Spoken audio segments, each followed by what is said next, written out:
You're watching Auto Johnny. Sup internet, I'm Auto Johnny, and welcome to another ghoulish episode of Let's Talk About.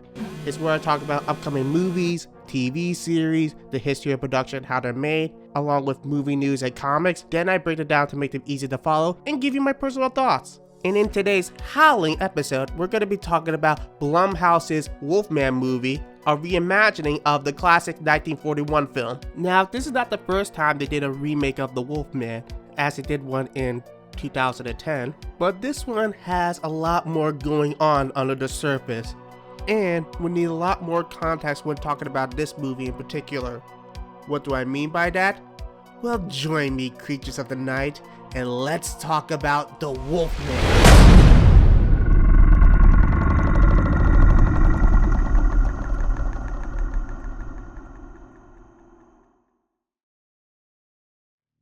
For those who haven't watched the original 1941 film, here's a quick rundown.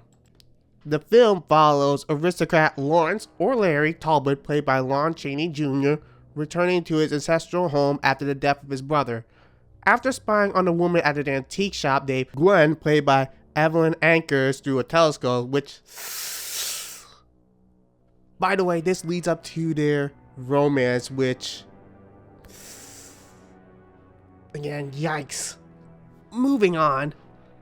Later that night, Larry, Gwen, and her friend Jenny go to visit a Romani troupe that's in town. Oh, sorry, before they head out, earlier in the film, Larry will buy a silver wolf-tipped cane from Gwen's antique shop, which, by the way, is important and will come back later. Back to the Romani troupe, Jenny is then killed by one of them, a man named Bela, played by Bela Lugosi, famously known for playing Dracula, but in this movie is the werewolf that bites Larry, thus making him the Wolfman.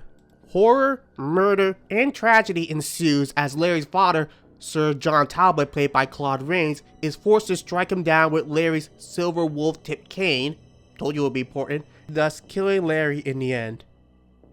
At least for this movie. Honestly, I was surprised how good the movie is. A bit cringy because of age, but it's still great. But also, it was nice to see all the tropes of werewolves being established in this film, like the pentagram, silver, and wolfsbane.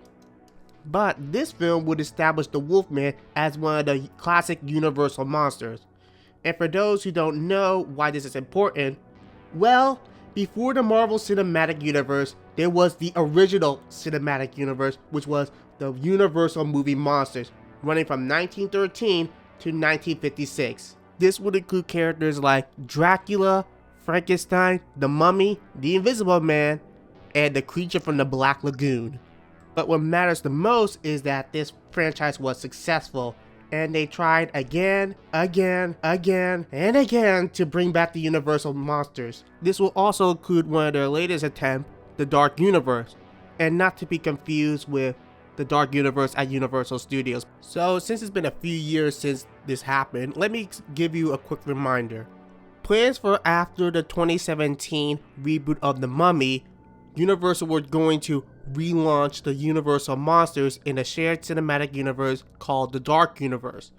And this would include characters like Frankenstein's bride, Frankenstein, Dracula, Van Helsing, the Creature from the Black Lagoon, and yes, the Wolfman. In fact, according to Deadline, plans were set to have Aaron Guzikowski write the movie. Then, in October of 2016, because this all took place in 2016, they had Dave Callahan do rewrites. And, I you not, they were even considering to have Dwayne "The Rock" Johnson play the Wolfman. So why didn't this happen? Well, The Mummy. And like Tom Cruise in that plane scene from the movie,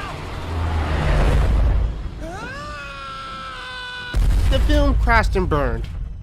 And there are a lot of videos that I recommend that go in depth about the fall of the Dark Universe, but the general consensus is that they were trying to make the Universal monsters more like superheroes instead of, well, monsters. But either way, this stopped the Dark Universe dead in its tracks and killed any projects that were going forward. That wasn't until the success of the 2020 Invisible Man sparked enough interest to do more with the Universal monsters, and thus Universal quickly greenlit a remake of the Wolfman. In fact, they were going to have Len Whannell, who directed The Invisible Man, return to direct this movie, and it was set to have Ryan Gosling as the lead role. And all being produced by Blumhouse, the film was being described in tone similar to Nightcrawler. Alright. Seems pretty good so far. And Len Whannell dropped out.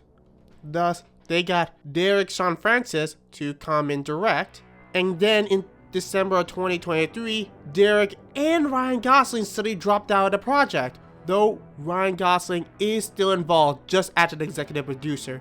And then Len Whannell came back to direct. Aw man, this is not a good sign though. Either way, as for the cast, we got Christopher Abbott as Blake, who is our titular Wolfman, Julia Gardner as Charlotte, Blake's wife, Matilda Firth as Ginger, and Sam Jagger, Ben Pendergast, and Benedict Hardy in undisclosed roles. Then, in August of 2024, during Universal's Halloween Horror Night, we got our first look at the logo and the Wolfman, and... But no, seriously, what is that? What is that? Where's the wolf in this Wolfman?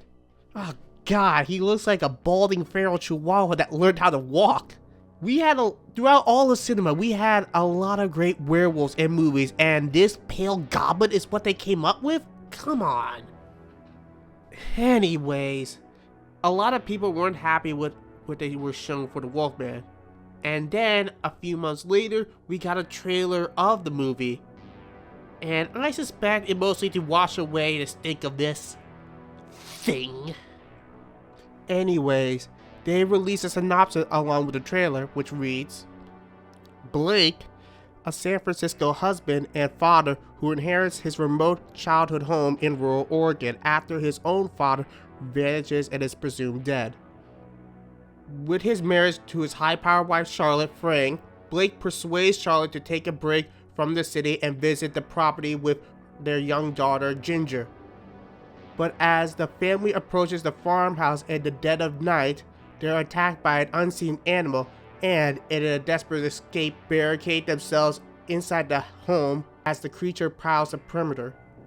As the night stretches on, however, Blake begins to behave strangely, transforming into something unrecognizable, and Charlotte will be forced to decide whether the terror within their house is more lethal than the danger without. Seems interesting so far. When does it come out? Oh no. Now the film was originally set to come out October 25th of this year, but it was delayed to January. And why I'm so worried about that is that January is usually seen as the month where studios dump off their movie they have very little faith in, and they usually bomb pretty hard. So it makes me a little nervous about the possible success of The Wolfman. But who knows? Stranger things have happened. So yeah, The Wolfman comes out January 17th, 2025. Daddy, is that you? And that's the end of the video. What do you think of The Wolfman? And if I missed anything, write it down in the comments. Like and subscribe, and don't forget to ring that bell for notification. And until next time, I'm Model Johnny, and end transmission.